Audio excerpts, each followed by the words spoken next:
Welcome to Tides Within, a space for honest conversations about mental and physical well-being and how we can care for ourselves in real life. Today, we're talking about burnout. Not the dramatic collapse version, not the I quit everything version, but the quiet burnout. The one that looks like you're functioning, but you're really exhausted inside. This is something a lot of us go through but either ignore it or don't know it. Now, burnt out isn't a weakness. It's often a prolonged nervous system overload. And if we don't understand the early signs or ignore it, our body will eventually force us to. Dr. Lina, medically speaking, what actually happens in the body during burnout? So I think when we say burnout, right, we have this theory is like most people think it's just feeling tired. Feeling tired is equivalent to what they think is burnout. Actually, it's wrong. It's a state where we say when you have like a chronic stress, which is overload that can affect your brain, it can affect your hormone, it can affect like your immune system and also even your heart. So actually the term burnout itself, there is according to like WHO, our World Health Organization, actually it was described first by Herbert Freudenberger. I'm not sure what was like the name, but it's actually more related to like a chronic stress in workplace. So that is the term that was actually initially used for burnout. So I think we actually spoke about this in our second episode where we spoke about how like cortisol hormone increase. So first of all, when you have like this chronic stress accumulating, which means that you are going through stress on a daily basis. So what happened is firstly is your hormone. So your hormone will activate what we call like a HPA axis. Means I told you yesterday is like it's like our second episode. It's like our adrenal gland is responsible for our cortisol. So we also have our hypothalamus, which is our brain, and also we have our pituitary. So all this is actually related. So when you realize what happened when someone becomes burnt out, right? Um, when you are having like this chronic stress, it basically burnout slash chronic stress. First of all, you can see in terms of hormonal itself, like you can see a lot of like weight gains, like abdominal fat, your blood pressures go haywire. Sometimes when you have like this massive like headache, you just go take your blood pressure, which is usually happens when you're having like this acute stress. It can actually go up, even though you don't have hypertension, you don't have high blood pressure, but it just go up in that moment. And then your sugar level go fluctuates. And this is like in terms of the hormone. And then secondly, you can see in terms of like, your heart rate goes very fast, like you're having these palpitations. It's not that you're medically having something, it's actually the chronic stress. And this palpitation, you can even feel it more when you are like sleeping. You're just lying down. You're supposed to rest, right? Like you're supposed to calm down, but your heart start actually beating. And sometimes you can even hear it, like your heart beats faster. Yeah. And sometimes you can even realize that some people will have like feel like going to the toilet more, like they feel like having diarrhea. So all this is actually burnout, or we say chronic stress overload. It affects your brain. Sometimes you can't make like your alertness. You're making decision things like sometimes when you're overstressed, it's so difficult to make even a simple decision. So it actually involves your brain. It involves your hormone, like I said just now, your abdominal fat accumulation, your blood pressure goes high, your glucose goes high, and then and also another one will be your adrenal. So that's why sometimes when someone is going to like face exam, they go like that night they'll be having this diarrhea, and they will be having like this migraine headache. Panic attacks. So all that is actually symptoms, like medically how a burnout or a chronic stress overload can affect you. Yeah. Okay, but the diarrhea doesn't necessarily mean you're burnout, right? Could it be that you're just nervous? So this is actually hormonal. So it actually causes like I say, palpitation. Palpitation means your heart is beating faster. The same things where your peristalsis go faster. So that's why you feel like yeah, you feel like going to the toilet frequently more. Yeah, Yeah. compared to like a usual day when you don't have stress. Interesting, right? Like this is how much a hormone can actually control. That's Yeah. why yeah, and some people do irritable bowel syndrome. So they Yes. have this, if you're having like a lot of stress at workplace and the cause of stress is coming from your workplace, they Mm-hmm. usually have a daily kind of motion movement. It's not like something like exam, maybe is somewhere yet where you have to face maybe like once a year. For students, maybe they, every semester when they only have it when they are going to sit for exam. But I've seen adults that come with like a chronic kind of diarrhea where we have done all investigation. We have ruled out cancer, we have done a scope, making sure there's no problem with their guts. So it's basically like we say we have ruled out all the acute things and end up they're just having IBS. It's the irritable bowel syndrome caused by a factor where usually it comes from like workplace because you go to work every Mm. day and you have this like going diarrhea. But Yeah. imagine, yeah, imagine, yeah. So this could happen to kids as well, right? From school stress. Yes, Yeah. that can happen. So it doesn't only happen to like I mean talking about adults. Yeah, it happens Interesting. in school. They tend to actually and sometimes it's very difficult for kids to express their stress level Correct. because they think that it's normal, or I don't know. Parents are making it normal, like, oh, this is what you have to go through. I have gone through, Mm. right? Yeah. I So see. yes. Okay, thank you for that, Dr. Lina. So when people say I'm just tired, sometimes it's not tired. It's actually dysregulation. And Mm, in layman terms, especially for our listeners, it means your brain and your body's control center has lost its ability to manage emotions, stress, or bodily functions, as described by Dr. Lina just now, leaving you feeling out of control or stuck in an extreme state. An example would be the 0 to 100 reaction, where a small offhand comment from a friend causes you to feel blinding anger or deep sadness for days. And most commonly nowadays, I experience this myself, is brain fog, where you're not able to think straight, focus, or even make simple decisions because your brain is just overwhelmed. Drona, psychologically, what are the early emotional signs people ignore? I think, like how Dr. Lina said, feeling tired, nauseous, headaches, these are the little things that physical and emotional health symptoms. And then we could also have like a social trigger symptoms, meaning like we just want to isolate ourselves and we ignore things. We feel unappreciated, especially like among colleagues.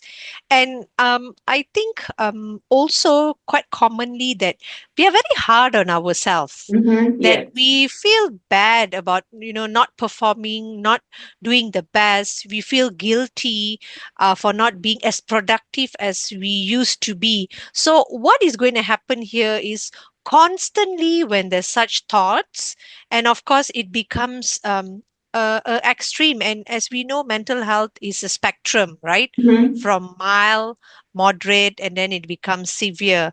But I do not know if you all have realized there is some common thing here that burnout, it doesn't just impact us, it also impacts people around us. Like, I it agree. impacts our performance, and what I notice is the relationship. So, for example, if our kids, like I face this with my elder one, every Sunday he will tell me that he's having like tummy ache, Mm-hmm. he's having a bit, actually, I know that he's a bit anxious.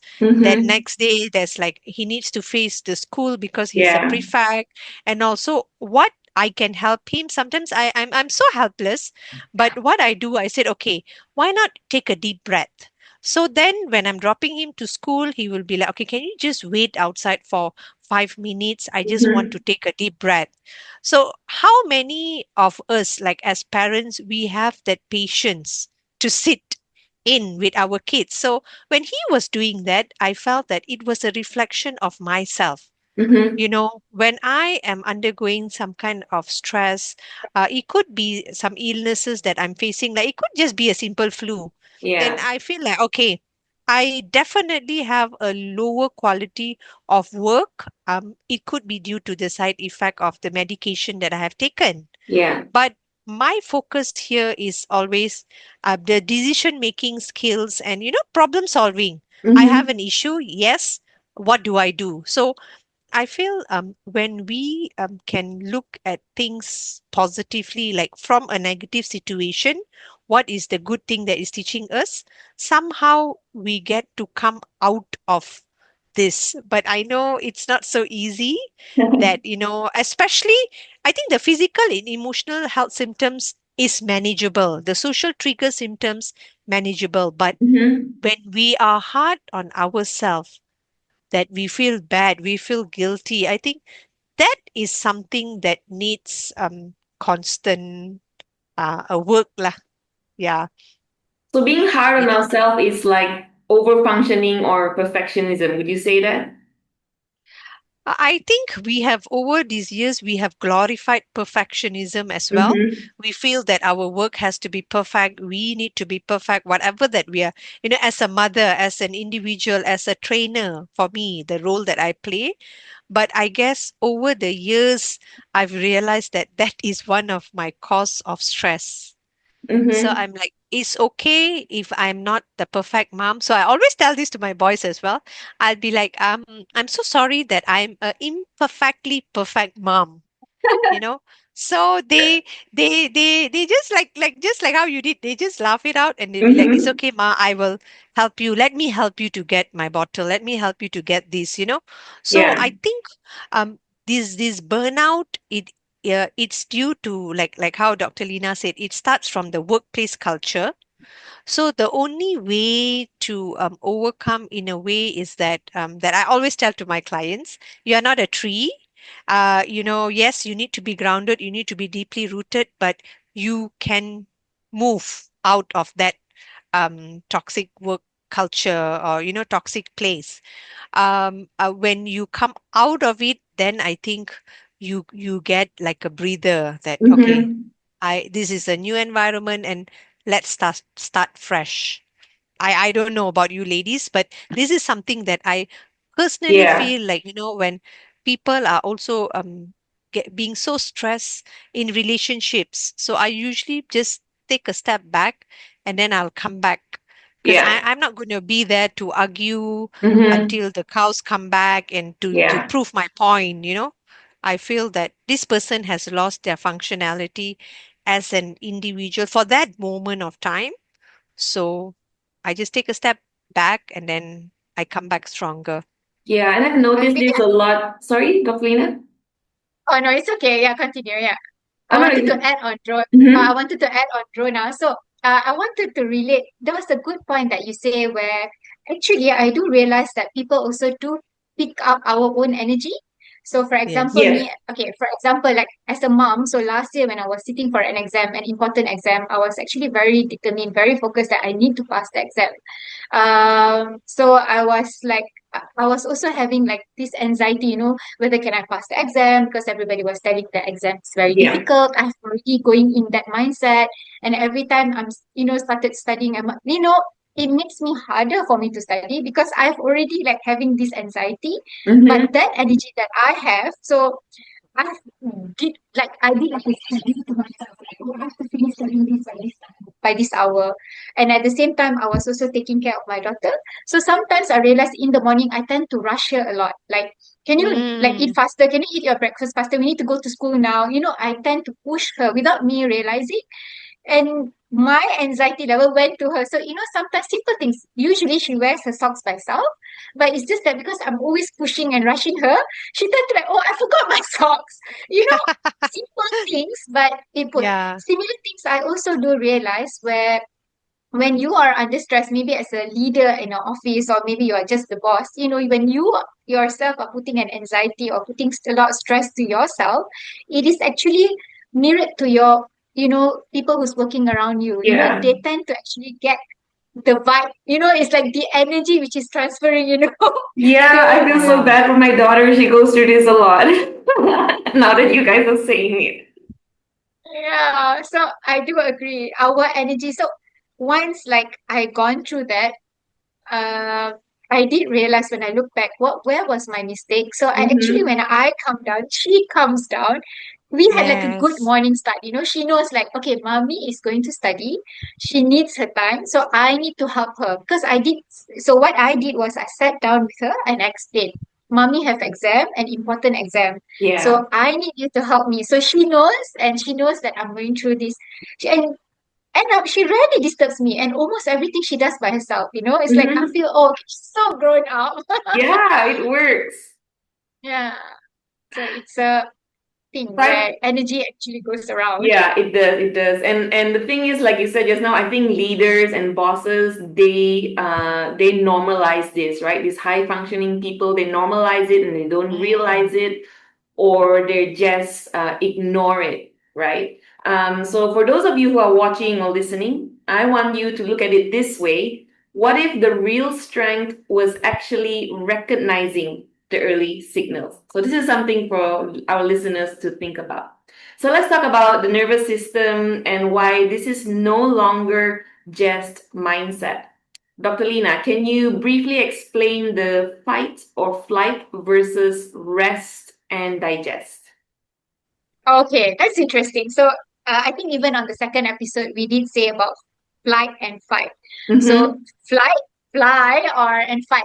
So basically itself, it's related to like our sympathetic response. So we actually in our body we have two type of response, either sympathetic or parasympathetic. So Mm-hmm. sympathetic is flight and fight. So whenever you are in danger or whenever you are going to have like an exam, that will be a simple example that I could give.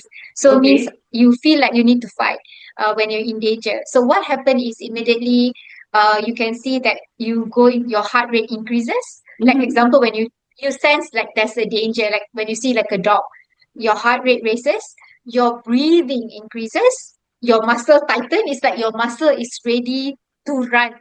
Can you imagine in a normal day when you're going for a job, you can't run that fast. But I'm sure when you are like, being chased by a dog, you can run like 100 meters, doing sport. That's because of your sympathetic response. Uh, we can't see this, but actually your pupil will widen.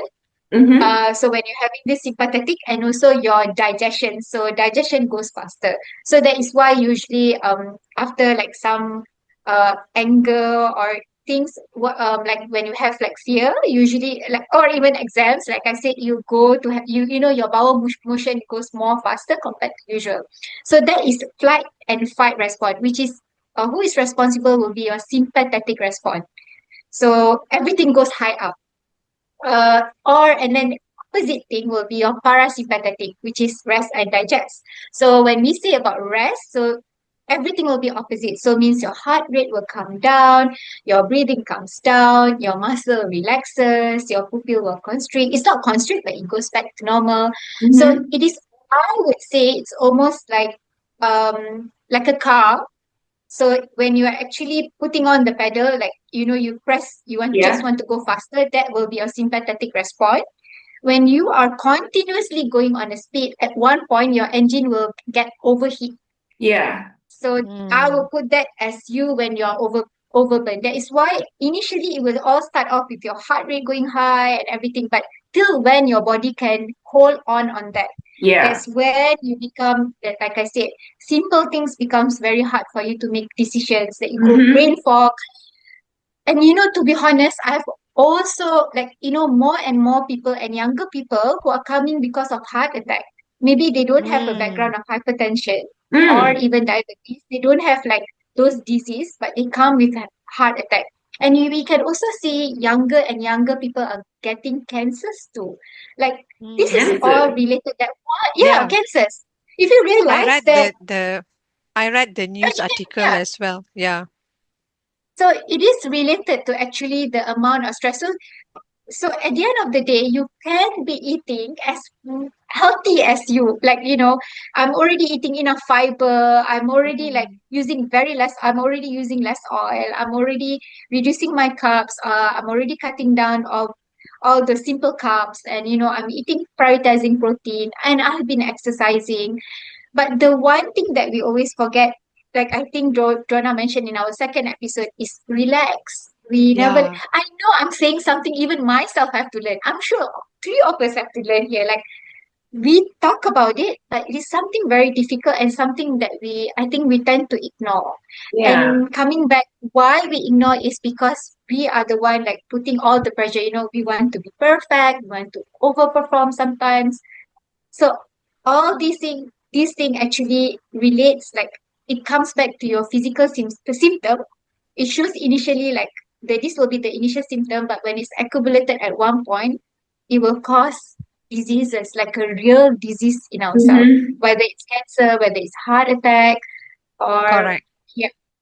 Or even So strokes, that right? Because I had a young friend, I mean, he's young, he's like in his 30s, and, he got a stroke, and another friend also similar, but that one, yeah, passed away of a heart attack, and they're like early 40s. So I would consider that young, right? yeah. It's, Yes, and a lot of people are also getting like hypertension from mm-hmm.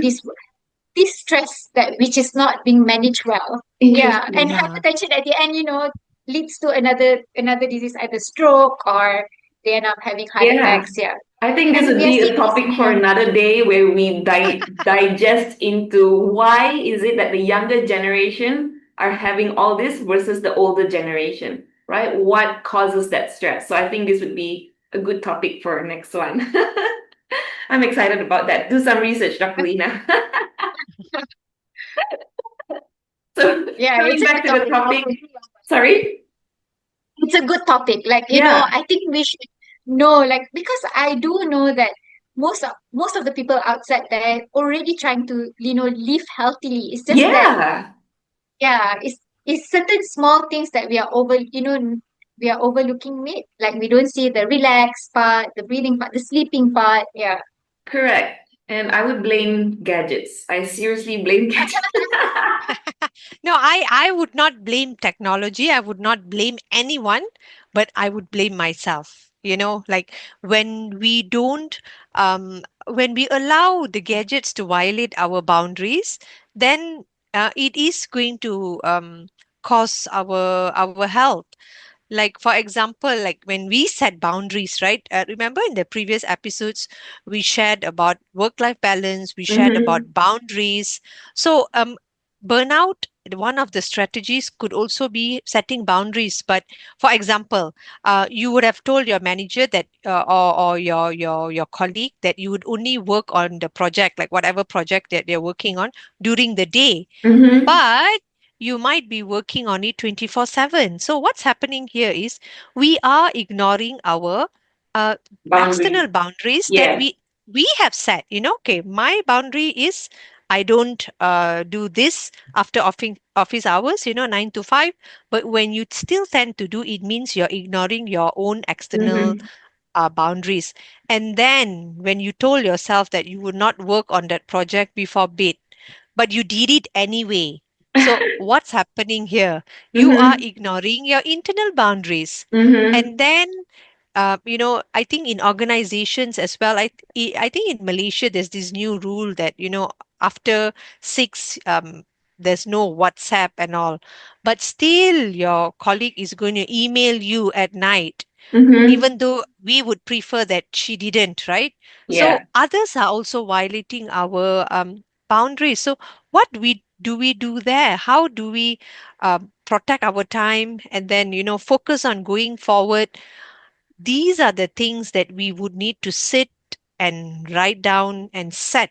Like I always feel that when we're setting boundaries, it should not just be an assumptions. You have to write it like it's like a contract that you're talking to yourself and you're Yeah. saying that And this is clearly. what I need to do. Yeah, even my boys, what happens, always it's Sundays where they would remember, Ma, I didn't complete my homework. And it's when they're on the bed. So I'm like such a horrible mom. Sometimes I'll be like, you forgot, you face the consequences tomorrow.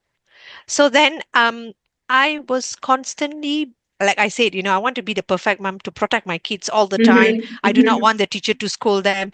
But this was like a very silly mistake that they have done. But I said, I'm sorry, you have to face the consequences tomorrow. So immediately, like my younger one, because he's just entering standard one, right? So he can't Mm-hmm. remember the subjects, but he will remember the color of the books. It is this book color, blue color book with yellow. This page I need to color. So it's like, what do you think you can do? He's like, I'm going to wake up tomorrow morning and do it. I'm going to Yeah. please wake me up earlier. So these are the things that we teach them. And like I said, they are all my reflection. So Mm-hmm. it's a constant reminder as well for me. Sometimes when I don't reply my client's email, and if they're going to text me and say, "Hey, I've sent you an email. I'm looking forward for your outline or for your reply," I will tell them. If this was the old Rona would be like, "Oh my God, I'm so sorry. I'm busy. This. I would apologize first. But then now, 2026, bring it on. I'm like, Love that. sorry. I will get back to you by end of today. Mm-hmm. So end of today, what is the time limit? It's up to me. I set the time limit. So then Okay. I feel like, oh my God, I could breathe better because I have told the client, and then I will check, is it a working day? Is tomorrow a Saturday? If it's a Yeah. Saturday, then I don't have to rush because, Correct. nobody's going to work on a Saturdays, right? So these are the little things that I think I have changed over the Mm-hmm. years, and it has tremendously reduced whatever that I was facing. Dr. Lina, I even developed constipation because of workplace stress. Because I was in a marketing team, in a sales team. I had like a target to achieve, and every time when I look at the board in my office, I'll be like having like panic attacks. Then I realized that, over the years, I felt that, no, it probably could be due to my poor eating habits. But the Mm-hmm. doctor told me that subtly the stress has impacted me, and hence I've developed constipation.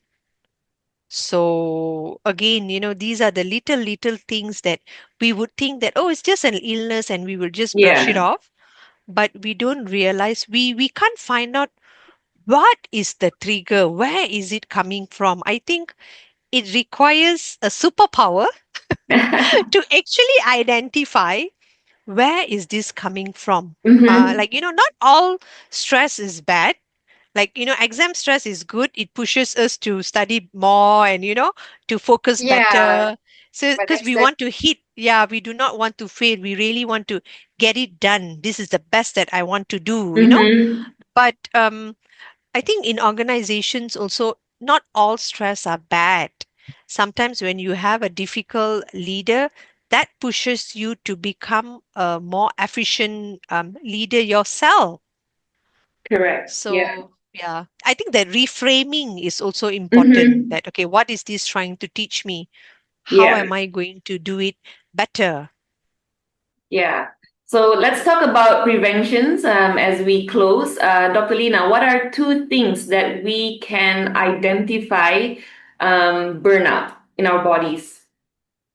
I think like I will agree I think finding like the initial symptoms that you have.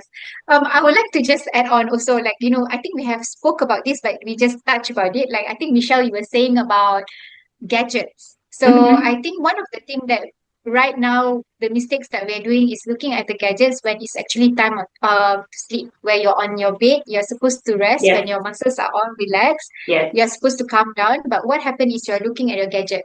Once when you're looking at your gadget, is either you're maybe reading messages. Like I used to do Mm, this a lot, where I start reading messages from my bosses previously, and it creates that palpitation where I'm supposed to sleep, right? And Mm-hmm. it just like spoil my sleep because I go into this anxiety of what's going to happen tomorrow just because I read that mm, message. Yes. And another thing is the light itself. So ideally is I think having that light causes the brain says that, oh, it's still bright, so it's not time to sleep yet. Why am I going to relax? So if you all know, it's about the melatonin hormone. So we have Mm-hmm. a lot of yes. hormones, so melatonin is one of them. So melatonin is the one who helps, like, oh, it's actually dark. That's why a good night routine is important. Having Yeah, a clean bed, a I dark agree. room, and like having a warm bath before you're going to sleep. And make sure that yourself is like hygiene, and so that you're telling to yourself, okay, I'm prepared to sleep. So I think this is like one of the things that we can try to do to prevent from having like these burnouts, because I do agree, wherever you go, whatever you're working as, sometimes your company or that organization pushes you to actually to make you better. So how you want to try to Mm, regulate and try to prevent having this burnout, having a, Mm-hmm. maybe like trying to have a good sleep.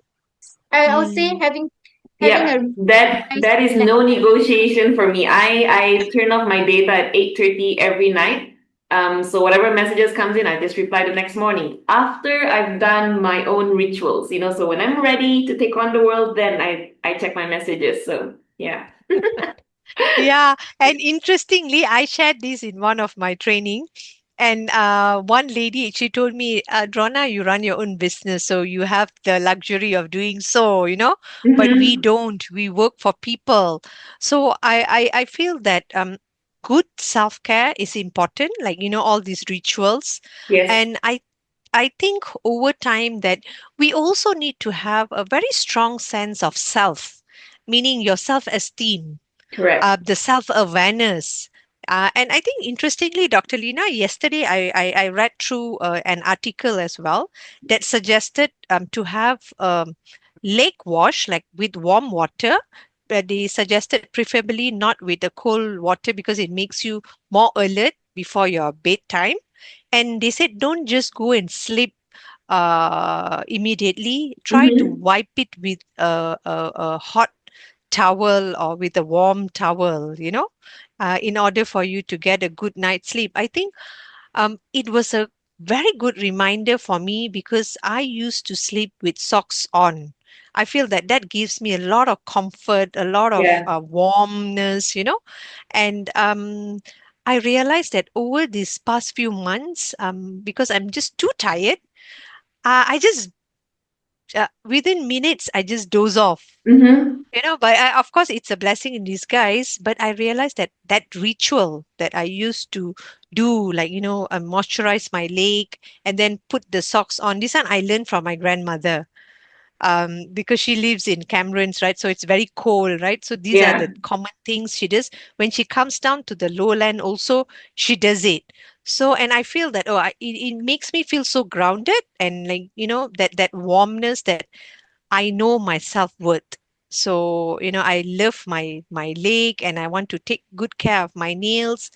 But over these past few months with this rush that I'm facing, I tend to neglect that. And I invested a lot on a good socks, but I've not been using it. So and when we have reminders like this, when we listen, when we hear somebody telling us that, do you have that routine, do you have that Mm-hmm. ritual, I think sometimes we feel that we are um, not doing a justice to ourselves.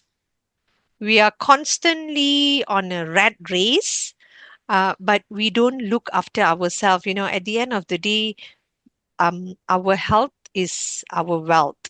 Yes. Yeah. Yeah. Yeah. So that's why I always believe that prevention is better than cure. Mm-hmm. And I also tell this to my boys, you can have like a huge bank balance, but when you don't have health, you can't even walk out of that you can't even walk into the mall to buy anything because you are already sick. So Yeah. it's only the bed that you have.